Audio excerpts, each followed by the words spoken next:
I'm on a 10-day journey through a country that has been at the top of my bucket list for as long as I can remember, and it's a country that needs to be on yours too. It's a country of iconic sights, fascinating history, incredible food, welcoming locals, and unique experiences. Welcome to Jordan.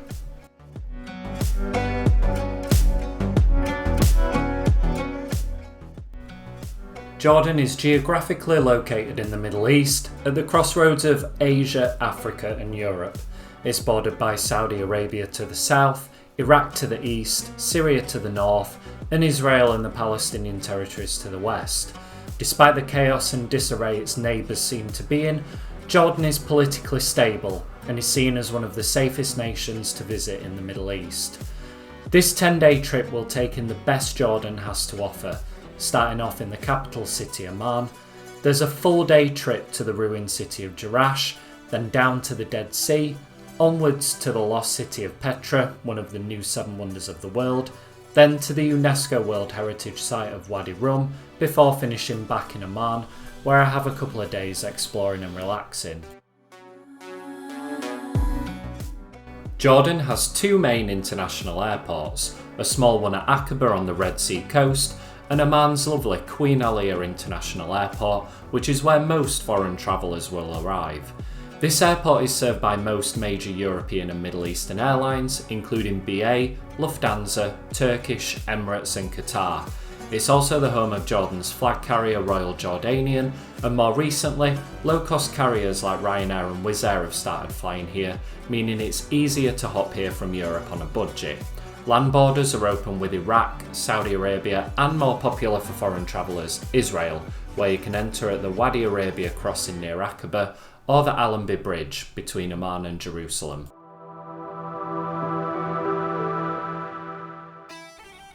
Being in the Middle East and with large swathes of the country covered in desert, it's no surprise that summer temperatures here are extreme, often exceeding 40 degrees Celsius. It may surprise you though that winters can be very cold, and it can snow too. Spring and autumn are probably best suited for travelling here when it's not too hot nor too cold. I visited in mid-June and temperatures were around 25 degrees Celsius in Amman, but around 30 to 40 degrees in Petra, Wadi Rum and the rest of the country. Jordan is a Muslim country and it's a conservative society, so dressing modestly and being courteous will go a long way here. I found Jordan and its people to be incredibly friendly, warm and welcoming. You obviously won't find a bar on every street corner, and public displays of drunkenness, affection and drugs are a no-no, but in most Western chain hotels and parts of downtown Amman, you'll be able to find a bar and have a beer or two. Just be prepared to pay a hefty price for the privilege. I found alcohol to be expensive everywhere I went in the country. I hope that doesn't sound too negative, but it's important to know what to expect when visiting this part of the world. On the whole, I felt safe absolutely everywhere, except for when I was crossing the road in Amman. That was an extreme sport. Stick around to find out why. Jerash, a city 50 kilometres north of Amman, is a must-do day trip from the capital. Jerash was my first full day in Jordan, and what an unbelievable introduction to this country. Jerash is one of the best preserved Roman cities in the world. Here, you can peel back thousands of years of history, taking in the impressive Arch of Hadrian, the Oval Forum, and a magnificently preserved Roman theatre.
Dead Sea is also easily accessible from Amman. It's just a 50-minute drive down from the city, and a good stop off on the way is Mount Nebo, a mountain ridge some 2,300 feet above sea level. It's said in the Bible that this was where Moses was granted a view of the Promised Land before his death. The panoramic views over the Jordan Valley, Dead Sea and the city of Jericho are incredible, and on a clear day they stretch as far as Jerusalem.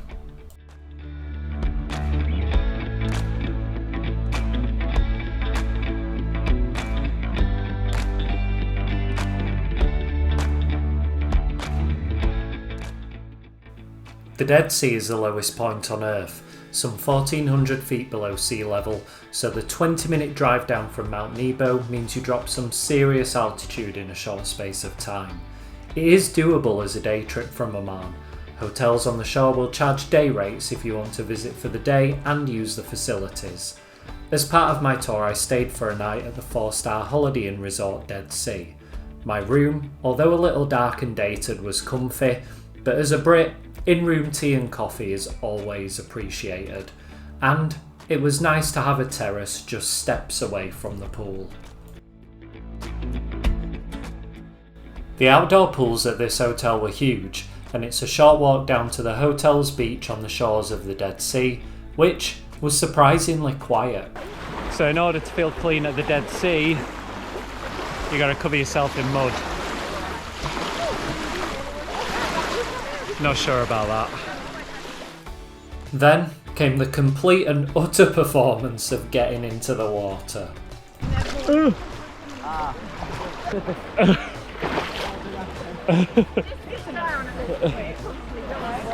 Do I just go down at this point? Okay, here we go. Oh, that's really weird. Oh.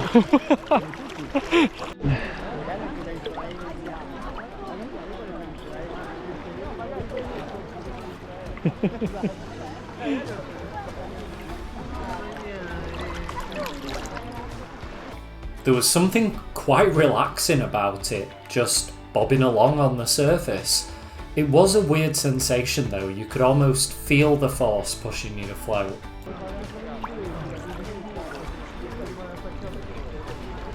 This is the weirdest feeling.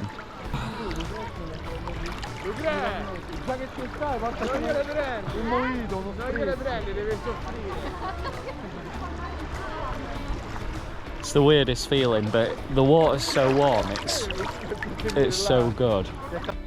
Just time for another embarrassing show when getting out as well. No, I'm...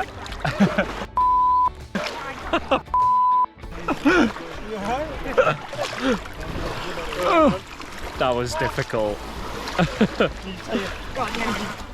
My ridiculously expensive plastic cup of wine was well earned after that pantomime.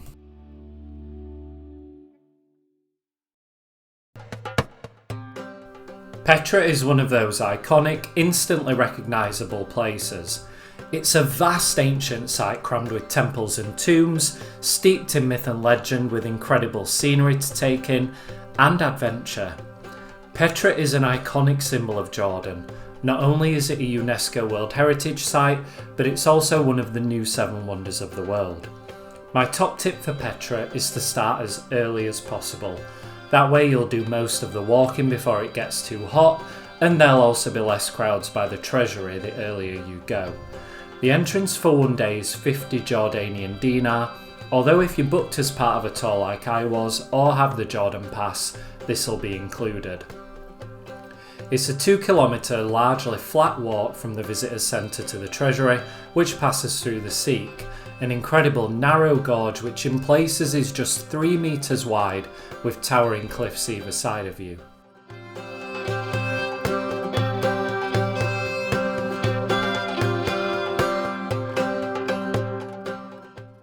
Then I arrived at the Treasury. Wow.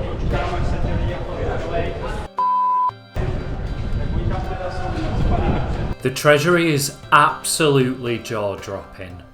Gazing up in awe, it's hard to not feel truly dwarfed by it.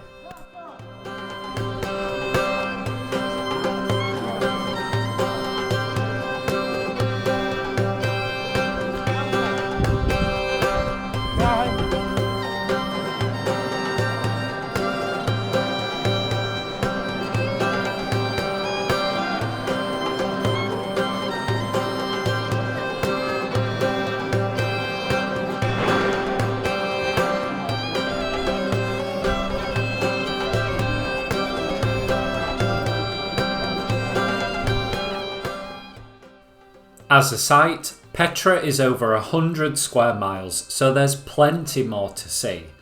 The pathway to the monastery, which is Petra's second best known site, winds its way past tombs and mausoleums carved into the rocks, as well as amphitheatres and temples, before the 850 steps through a narrow gorge that ascend up the mountain. In the summer sunshine, these steps were a challenge, but the monastery coming into view made it all worth it.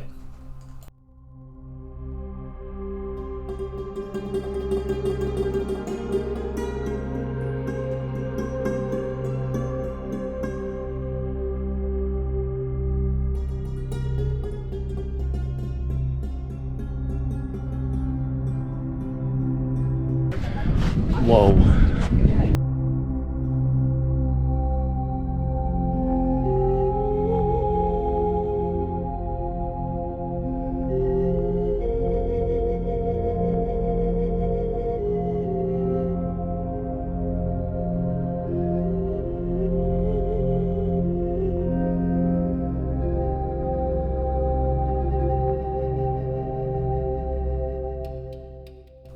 Hiking back down from the monastery, I picked up the signposted route for the high place of sacrifice from the Great Temple.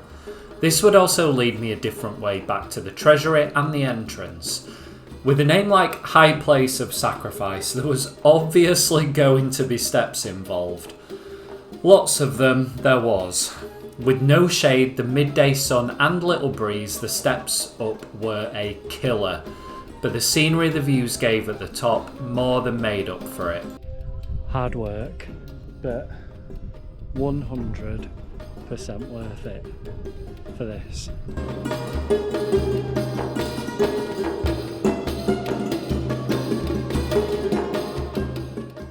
Petra is a must on any Jordan itinerary.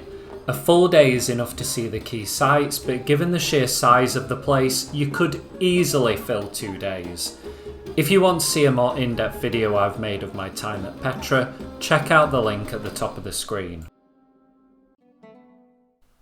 Imagine a landscape so out of this world that Hollywood blockbusters have you believe it's Mars. Wadi Rum is a couple of hours south of Petra and is close to the Saudi Arabian border. I was curious as to what to expect in Wadi Rum. I honestly didn't know much about it before arriving, but hopping on the back of a 4x4 and racing into the desert, I knew some adventure awaited. Jeep safaris are a great way to see this barren land, taking in each and every unique rock formation and the sweeping sand dunes. There was something to see and do at every turn. If you want to check out my longer Wadi Rum video that I've made, there's a link at the top of your screen.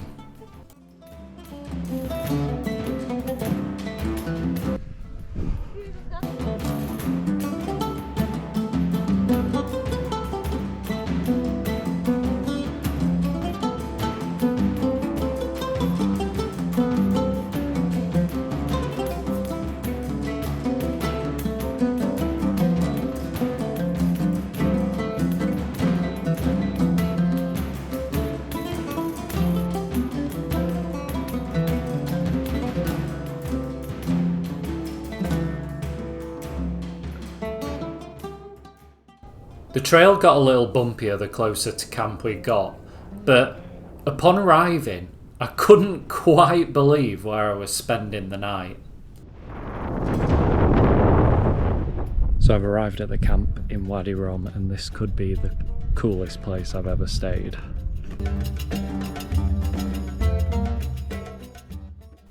Stepping inside this glamping cabin, designed like a traditional Bedouin tent, I was shocked at just how comfy this room was. There were 2 very cosy single beds, great pillows, a couple of chairs, and even a desk. And most importantly, and there's even air conditioning in the desert. Oh. And then into the bathroom. There was no aircon in the bathroom though. I can't have it all, I guess. It was like a furnace. This bathroom though was huge, and it came with fluffy towels, some complimentary amenities, and a hairdryer. Not that I ever needed one though. This is pretty impressive to say I'm in the middle of the desert, like miles and miles away from civilization. There's even air conditioning, which when it's 37 degrees outside is really welcome. So yeah, really looking forward to seeing what tonight's got in store. After a well-needed shower and change, it was time to check out the rest of the camp. There was a communal area with campfires and a shisha bar that overlooked the entire campsite, with its mixture of Martian-like bubble tents and Bedouin-style structures. As the sun set, the changing colours of the sand and mountains was absolutely incredible. Zarb is a traditional Bedouin underground oven where food is slow cooked for hours in the ground over hot coals. This was what we was going to be having for dinner. Getting the food back out though is a bit of a performance. The sand is scraped away, followed by the blankets. Then the lid is unscrewed and lifted off. And then it was time for the main event. Out it comes with lamb, chicken, vegetables and rice, all slow cooked together for several hours, and it was delicious with all those Middle Eastern flavours served alongside salads, breads and dips.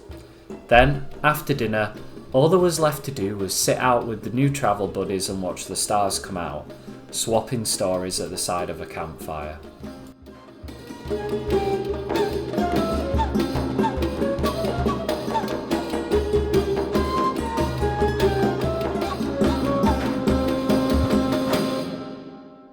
It's been a really good day. Back to Amman tomorrow. Kind of wish I was staying here. So yeah, say good night now. Good morning. That was a really good night's sleep. Such a comfy bed. It's really nice and quiet and peaceful down here. I don't want to leave. Wadi Rum absolutely blew me away, just for the unique experience it offered and the opportunity to go off the beaten path. There was just time for one last look at this unique, stunning landscape before hitting the highway to Amman.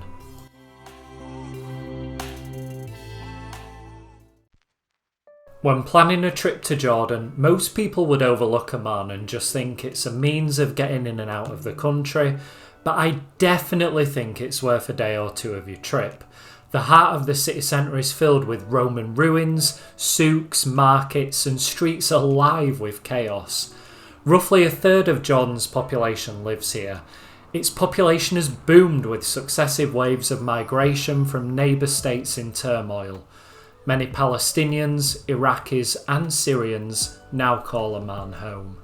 I had a bit of a YOLO, treat yourself kind of moment and splurged on the 5-star Intercontinental Jordan for my stay in Amman.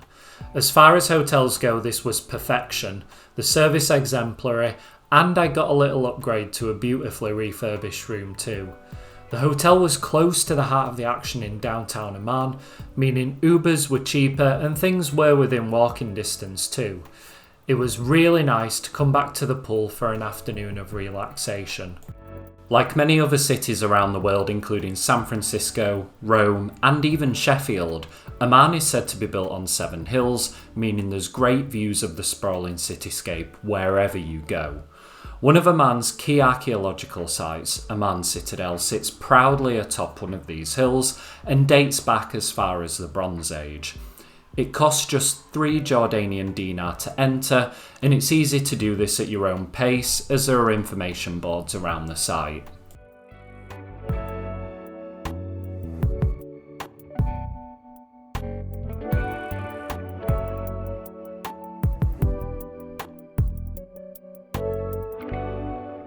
Climbing down from the Citadel, it's just a short walk over to the Hashemite Plaza and the Roman Theatre, where I ran into a little problem. But it's time for Jordan's extreme sport, which is crossing the road.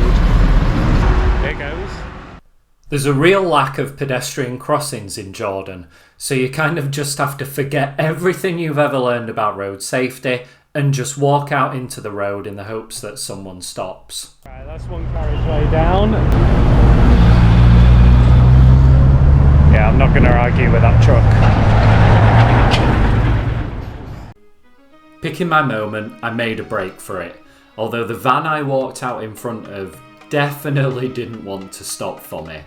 Risking life and limb was worth it though. The Roman Theatre in Amman has a capacity of 6,000 and dates back to the 2nd century, when the city was known as Philadelphia to the Romans. Entrance is 3 Jordanian dinar again, and sometimes concerts are held here in the summer.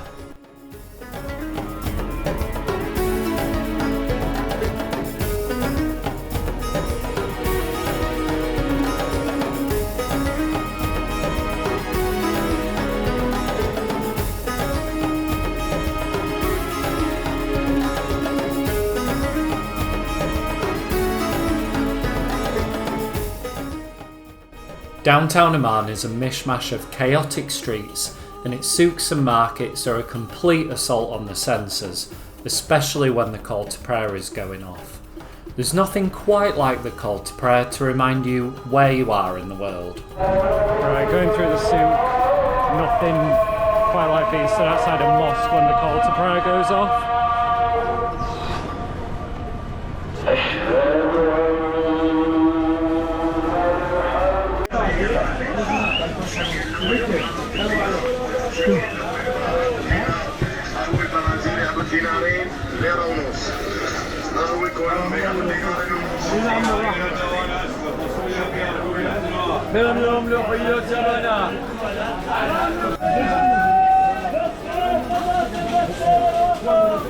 Can't hear myself think.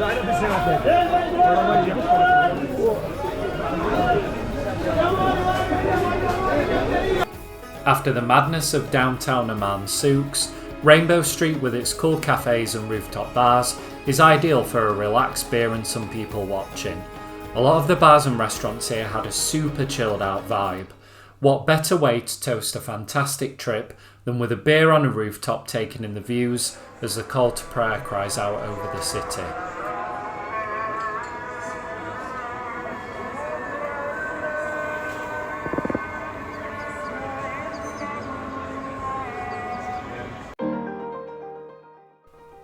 I booked a 7-night tour through the small group tour provider Intrepid, who offer a variety of tours to Jordan, with some even focusing on hiking, food, cycling and women-only tours too.